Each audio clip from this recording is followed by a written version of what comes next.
अयोध्या के सियासी रण में एक बार फिर शह और मात की बिसात बिछने वाली है, क्योंकि अयोध्या की मिल्कीपुर विधानसभा सीट पर उपचुनाव की तारीख का ऐलान हो गया है। 5 फरवरी को मिल्कीपुर में वोट डाले जाएंगे। इस चुनाव में एक बार फिर योगी वर्सेस अखिलेश की गूंज सुनाई देने वाली है और यह तय होने वाला है कि इस बार अयोध्या किसकी।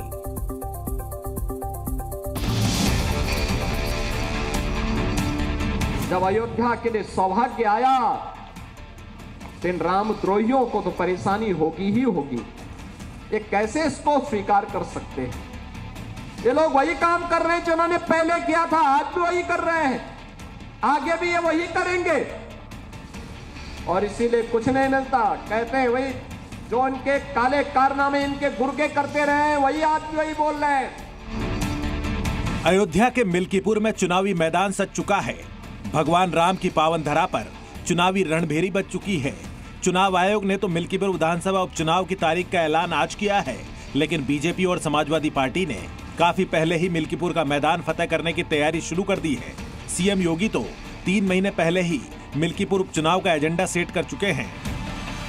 हरे रामा हरे कृष्णा की धुन कुछ लोगों को पसंद नहीं थी, इसलिए समाजवादी पार्टी इसको बैन करती, कावड़ यात्रा पे रोक लगाते थे।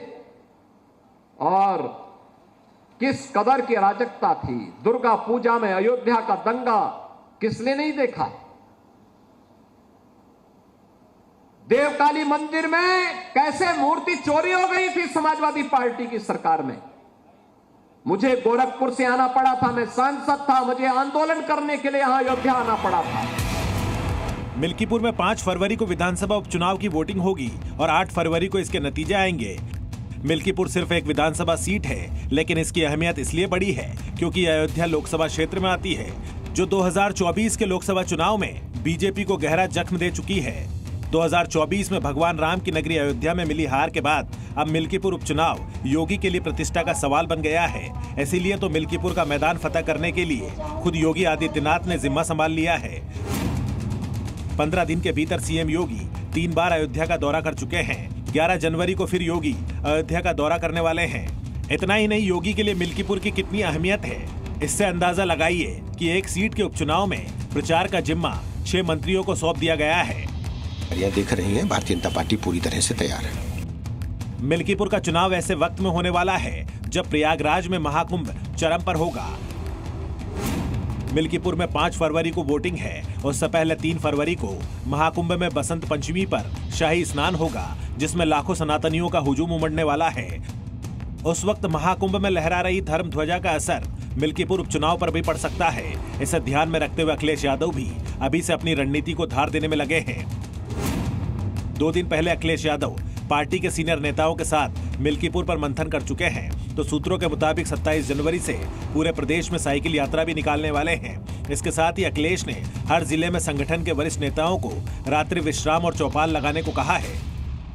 भाजपा के अगर काम देखें हम लोग, या पिछले इतने कार्यकाल का जो हम आकलन करें, तो ये भारतीय जनता पार्टी हृदयहीन पार्टी है। इतनी घटनाएं होने के बाद भी कोई सिंपैथी नहीं किसी के लिए। मिल्कीपुर में बीजेपी और समाजवादी पार्टी ने पूरी ताकत झोंक रखी है, क्योंकि इस सीट के नतीजे दोनों के लिए आगे की रणनीति का रास्ता तय करेंगे। क्योंकि यूपी में 2027 में विधानसभा चुनाव होने हैं। उससे पहले अगर मिल्कीपुर में बीजेपी जीती तो अयोध्या में भगवा झंडा बुलंद होगा, और समाजवादी पार्टी जीती तो हिंदुत्व के मुद्दे की काट के तौर पर विधानसभा चुनाव में प्रोजेक्ट कर सकती है। ऐसे में क्या सोचती है मिल्कीपुर की जनता, सुनिए।